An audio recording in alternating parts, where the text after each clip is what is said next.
آج ہم 8ویں صدی کی ایک ایسی عظیم شخصیت کی کہانی سنیں گے جن کا نام حسن البصری تھا۔ ان کی زندگی سے لیڈرشپ اور دیانتداری پر کچھ ایسے زبردست اسباق ملتے ہیں جو شاید آج کے دور میں پہلے سے بھی زیادہ ضروری ہیں۔ ذرا اس ہمت کے بارے میں سوچئے جو ایسے الفاظ کہنے کے لیے چاہیے، وہ بھی ایک ظالم اور طاقتور گورنر کے سامنے۔ تم نے ایک ایسا گھر بنایا ہے جو ختم ہو جائے گا، اور جو ہمیشہ رہنے والا گھر ہے اسے تم نے برباد کر دیا ہے۔ کتنی بڑی بات ہے یہ! اور یہ واقعہ ہو کہاں رہا تھا؟ 8ویں صدی کے بصرہ میں۔ اس وقت کا بصرہ دولت، طاقت اور سیاسی سازشوں کا گڑھ تھا۔ ایک ایسی جگہ جہاں اپنے اصولوں پر قائم رہنا ہر روز ایک نیا امتحان تھا۔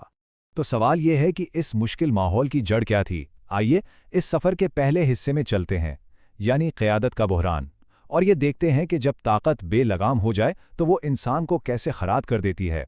اس دور میں دو بالکل الگ تصویریں نظر آتی تھیں۔ ایک طرف تو وہ آئیڈیل لیڈر تھے جو دین اور ذمہ داری کو سمجھتے تھے، اور دوسری طرف اموی اشرافیہ کی کرپٹ حقیقت، جنہوں نے مذہب کو اپنے ذاتی فائدے اور طاقت کے لیے بس ایک کھلونا بنا کر رکھ دیا تھا۔ اور اس صورتحال پر حسن البصری نے خود کتنی گہری بات کہی تھی۔ انہوں نے فرمایا، جب اللہ کسی قوم کے لیے برا چاہتا ہے تو ان پر بے وقوف لیڈر مسلط کر دیتا ہے اور ان کی دولت کنجوسوں کے ہاتھوں میں دے دیتا ہے۔ سوچنے والی بات ہے۔ لیکن پھر سوال اٹھتا ہے کہ ایسے ماحول میں حسن البصری جیسی مضبوط شخصیت بنی کیسے؟ آئیے اب ان کے سفر کے اس حصے کو دیکھتے ہیں جہاں ان کا کردار بنا، جہاں ان کی تربیت ہوئی۔ ان کی شروعات ہی غیر معمولی تھی۔ مدینہ میں پیدا ہوئے، اور ان کی پرورش کہاں ہوئی؟ نبی اکرم صلی اللہ علیہ وسلم کی زوجہ ام سلمہ اور ان کے کاتب زید بن ثابت کے گھروں میں۔ سوچئے، یہ صرف کتابوں سے سیکھنا نہیں تھا، یہ تو کردار کو، اصولوں کو عمل میں دیکھنا تھا۔ اور ذرا تصور کیجئے، بچپن میں ان کے لیے دعا کون کر رہا ہے؟ خلیفہ عمر رضی اللہ عنہ خود۔ اور دعا کیا تھی؟ اے اللہ، اسے دین کی سچی سمجھ دے اور اسے لوگوں میں محبوب بنا دے۔ یہ دعا گویا ان کی پوری زندگی کا خلاصہ بن گئی۔ اب آتے ہیں اس کہانی کے سب سے اہم، سب سے ڈرامائی حصے کی طرف، وہ لمحہ جب حسن کے کردار اور ان کی تربیت کا اصل امتحان ہوا، طاقت کے سامنے سچ بولنے کی ہمت۔ سین کچھ یوں تھا کہ وقت کا گورنر حجاج اپنی بے رحمی کے لیے مشہور تھا۔ اس نے ایک بہت ہی عالی شان محل بنوایا اور حسن البصری کو بلایا، کس لیے کہ آ کر اس کی تعریف کریں۔ مگر حسن نے تعریف تو کیا کرنی تھی، انہوں نے اس کے تکبر کو اسی کے سامنے بے نقاب کر دیا۔ سیدھا اس کے منہ پر کہا، اے بے وقوف، آسمان والے تجھ سے نفرت کرتے ہیں اور زمین والے تجھ پر لعنت بھیجتے ہیں۔ یہ سننا تھا کہ حجاج غصے سے آگ بگولا ہو گیا۔ اس نے حسین کو دوبارہ بلوایا، اس بار سزا دینے کے لیے، لیکن حسین البصری وہ بالکل بھی نہیں گھبرائے۔ اور یہاں سچی لیڈرشپ کا ایک بہت بڑا سبق ملتا ہے۔ حسن نے کیا جواب دیا؟ انہوں نے کہا، وہ شخص تمہارے لیے زیادہ مہربان ہے جو تمہیں ڈرا کر حفاظت تک لے جائے، اس شخص سے جو تمہیں تسلی دے کر اس خطرے میں دھکیل دے جس سے تم ڈرتے ہو۔ اس گہرے جواب نے گورنر کو لاجواب کر دیا۔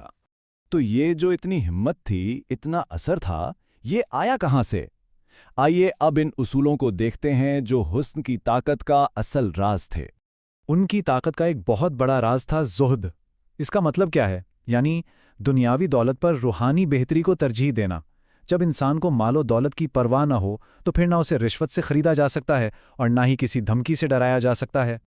ان کا لیڈرشپ کا فلسفہ چند بنیادی اصولوں پر تھا۔ سب سے پہلا، ایک لیڈر کے لفظ اور عمل ایک ہونے چاہیے، جو کہتے ہو وہ کر کے دکھاؤ۔ دوسرا، صرف حکم مت دو بلکہ خود ایک مثال بنو۔ ان کا یہ بھی ماننا تھا کہ سچی نصیحت ہمیشہ خلوص سے ہوتی ہے، چاپلوسی سے نہیں۔ انہوں نے ہمیشہ دیانتداری کو اثر و رسوخ پر اہمیت دی اور اپنی آزادی قائم رکھنے کے لیے مادیت پرستی کو رد کیا۔ اور دیکھیے، حسن نے خود کتنے صاف لفظوں میں ایک اصل لیڈر اور ایک منافق کا فرق بتایا ہے۔ ان کے مطابق ایک مومن وہ ہے جس کے الفاظ اور اعمال ایک جیسے ہوں، جو باہر ہے وہی اندر ہے، لیکن منافق اس کے لفظ اس کے عمل کے خلاف ہوتے ہیں، اس کا ظاہر اس کے باطن سے بالکل مختلف ہوتا ہے۔ چلیے اب اس سفر کے آخری حصے کی طرف چلتے ہیں۔